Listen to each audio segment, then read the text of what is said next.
Hi, I'm Abby Atun. I'm the Director of Planning and Community Development for the City of Middleton. And I'm here today to provide the Plan Commission orientation for 2023. This is actually the first year that the city has done a Plan Commission orientation. So I'd welcome any feedback that you all have on this presentation and how we can improve it for future years. The first thing to cover is how the Plan Commission is constituted. The Plan Commission is one of a few bodies in the city that are constituted by Wisconsin state statute. You can review 62.23 of the state code, as well as chapter 2 of the city code of ordinances for more details about how the Plan Commission is constituted, as well as its powers and duties. In Middleton, the Plan Commission consists of 7 members.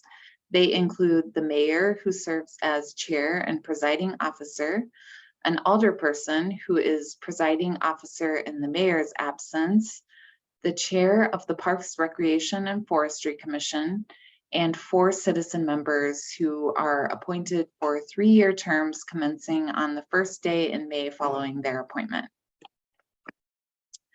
The powers and duties of the commission are outlined in section 62.23 of the state code. And it also grants the Common Council permission to vest other powers and duties to the Plan Commission. The primary powers and duties are listed on this slide, and they include oversight of the city's comprehensive plan.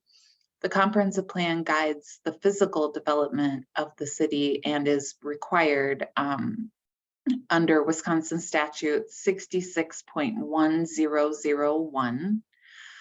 It is the city's 20-year vision to the future, and I'll provide a little bit more information about the comprehensive plan in later slides. The Plan Commission also oversees development of the official map of the city. And you can find a copy of our official map on our city website. The official map is a planning tool that is used to implement the city's comprehensive plan. It's primarily used to show locations of future public facilities within the city's growth area. So it provides information to landowners as well as land developers about where we would anticipate locating public infrastructure within the city's growth area. The Plan Commission also oversees zoning in the city. Zoning are regulations and restrictions that are used to promote the health, safety, and welfare of the community. The primary tool is through the city's zoning ordinance, which is chapter 10 of the city code. The zoning ordinance is in the process of being rewritten currently. It's over 40 years old. So don't research too deeply into the current zoning ordinance. We're in the process of amending it, and we're bringing forward major policy issues for feedback from the Plan Commission before we bring forward the entire text of the document. The Plan Commission also oversees zoning map amendments. Zoning map amendments are commonly referred to as rezonings. They are changes to the zoning district for a particular property. The Plan Commission oversees zoning text amendments, which are changes to the standards for all properties within a zoning district. Those are much less common. The Plan Commission can review and approve or deny conditional use permits. Conditional use permits are listed within each zoning district of the city. So there are permitted uses, those are uses that are permitted by right. And then there's also a category for conditional uses. Those can be granted under certain circumstances by the Plan Commission. And then lastly, the Plan Commission oversees extraterritorial zoning. So by agreement, the City of Middleton administers extraterritorial zoning outside of our municipal boundaries within the town of Westport. This slide lists further duties that are delegated to the Plan Commission by the Common Council. Those include review and approval of area plans and corridor plans. And these are plans that guide the physical development of a specific part of the city. A couple of examples are, we have a special plan for the historic Pheasant Branch Crossing District. This is the district that is near Branch Street and Century Avenue, and it contains some of the most historic buildings in the community. And so that as properties change within that area, we have special design guidelines for those properties. The Plan Commission also recently oversaw the development of a University Avenue corridor plan.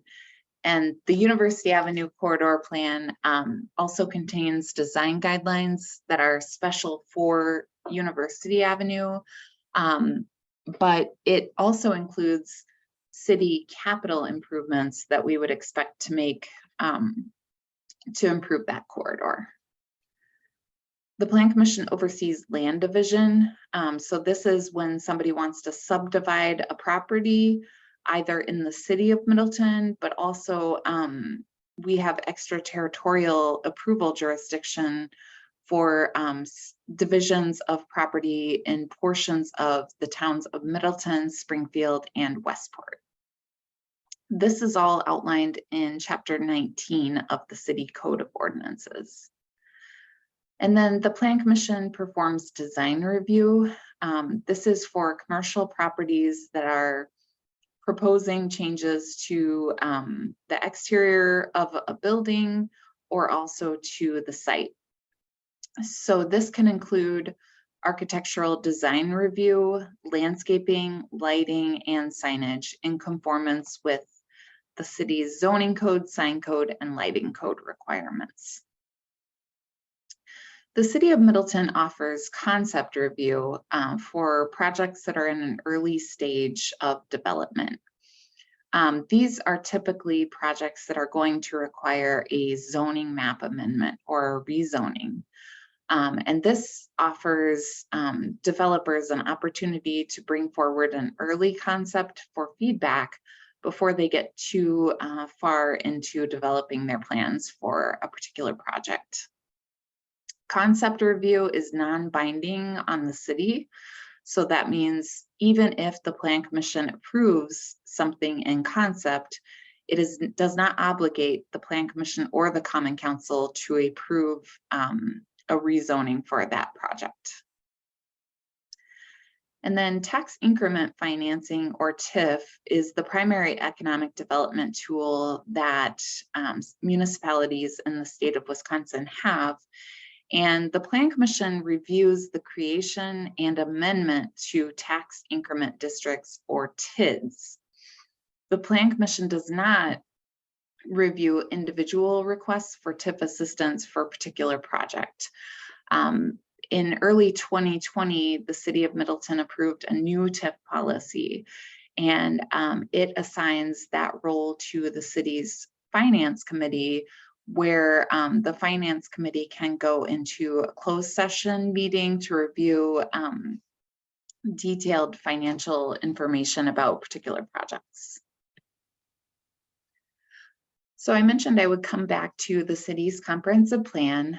The comprehensive plan prioritizes the city's values and maps out our future for the next 20 years.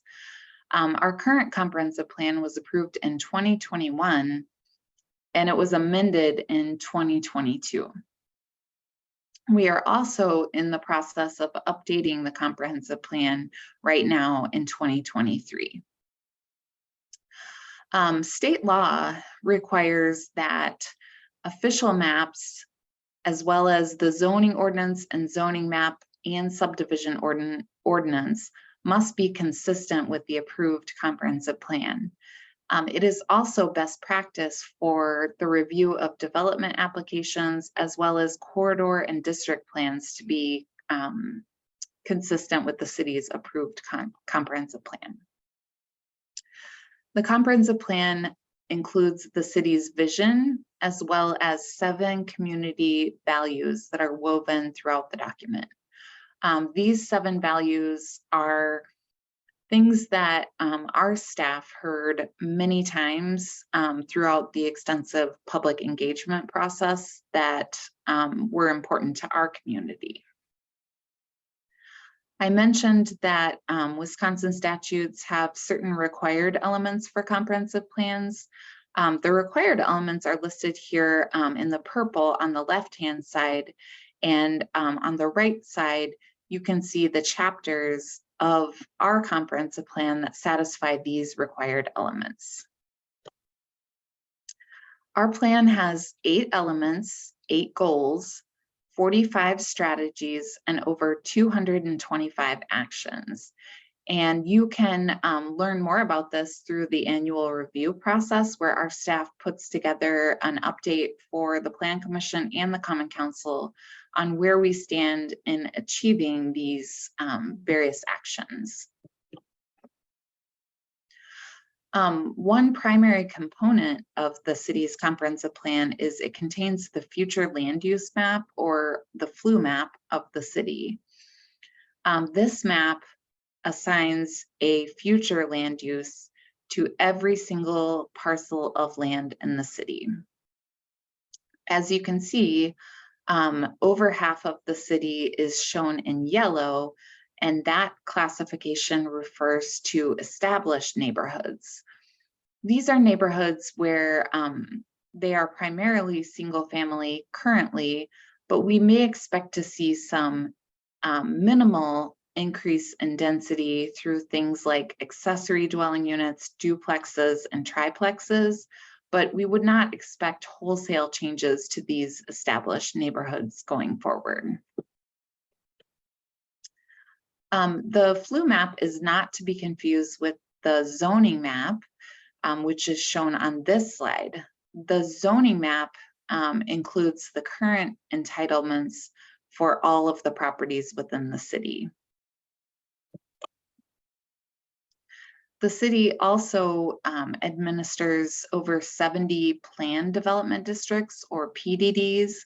These are special zoning classifications for certain areas. We are using the rewrite of the zoning ordinance to try to get away from the use of planned development districts. The reason is that over time, they become very difficult to administer because they include an initial set of zoning requirements, which is called a general implementation plan. And then the secondary set of requirements is contained in the SIP, or the specific implementation plan. But oftentimes there are several SIP modifications that happen over time. So our staff not only has to track the GIP and the SIP, but also all of the modifications for each of these districts over time. Some resources to learn more about how the Plan Commission operates includes the UW Extension Center for Land Use Education.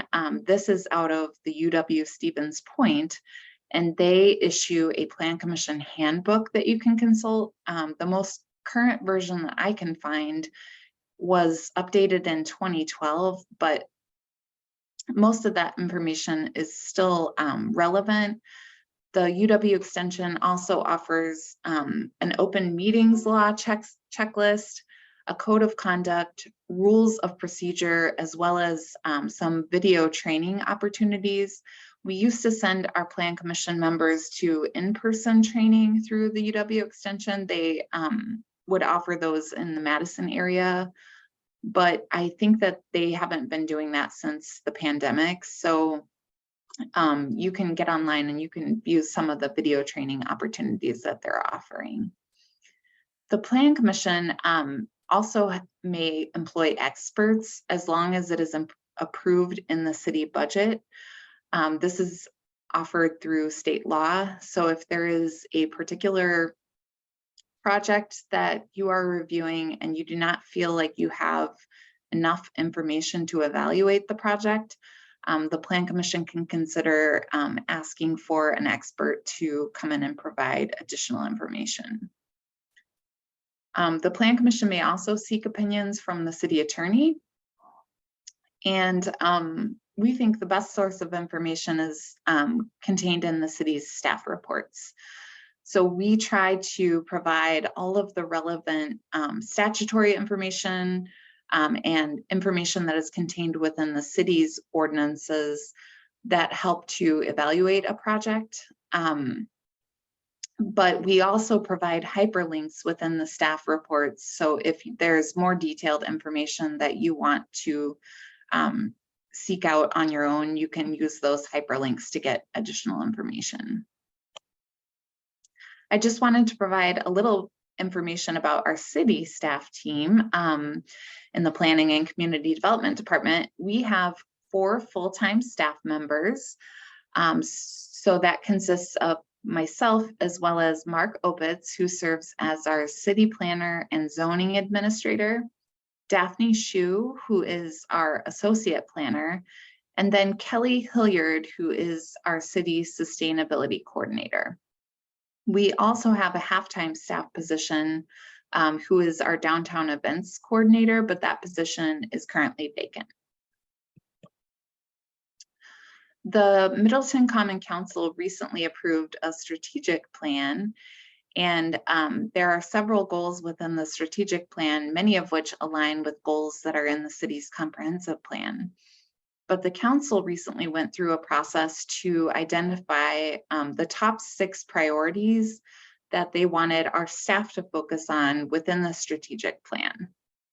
I have included those on this slide and then highlighted the items that our department is involved with. And many of these are items that you might expect to see on Plan Commission agendas over the next year or two as we work through some of these goals that have been prioritized. So the priority goals include sustainability. I mentioned that we have the city's sustainability coordinator within our department. She also is a great resource for anything that you would want to incorporate into a building project. So for example, solar or electric vehicle charging stations. We also recently had some recommendations from her related to bird-friendly glass. So she's a great resource for the city.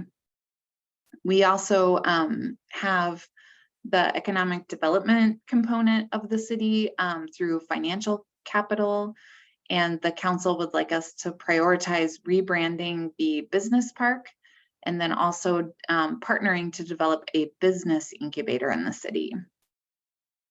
And then under the category of social capital and community identity, you can see that programming the use of Stonehorse Green is a council priority. And I mentioned we have the half-time position that oversees programming at Stonehorse Green within our department. Housing affordability has long been a priority of the city. We are looking forward to the closure of a TIF district in our community, TIF District 3, which might enable us to use 1 year of tax increment to support affordable housing throughout the city, should the council approve that policy direction. And then we're also trying to encourage housing affordability through completion of the new zoning ordinance, which will offer more options for different types of housing.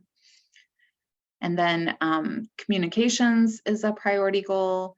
And lastly, the civic campus plan, which our staff team is working on, and we staff the city's community campus committee that is overseeing that plan. So I mentioned staffing of committees. In our department, we have 12 committees and commissions, and oftentimes these committees and commissions advise the Plan Commission. So one example is the Public Arts Committee advises the Plan Commission on placement of public artwork within the community. So you will oftentimes get referrals from different committees and commissions, especially those that are listed on this slide. And then I also just wanted to mention that our department is currently administering over $6 million in grant funding. Primarily, we have a number of sustainability grants that we've received, and we expect that there is quite a bit more funding coming down, federal funding for different types of sustainability projects. Our sustainability coordinator is very good at identifying opportunities where we are doing a city project that we might be able to secure additional grant funding for. So if you see opportunities for grants that you think might apply to a project that you know that our staff is working on, please always feel free to send those over to us and we can take a look. If you have any questions, I've included all of our contact information on this slide. Please do not hesitate to reach out to our staff team if you ever have any questions, especially about items that are appearing on agendas.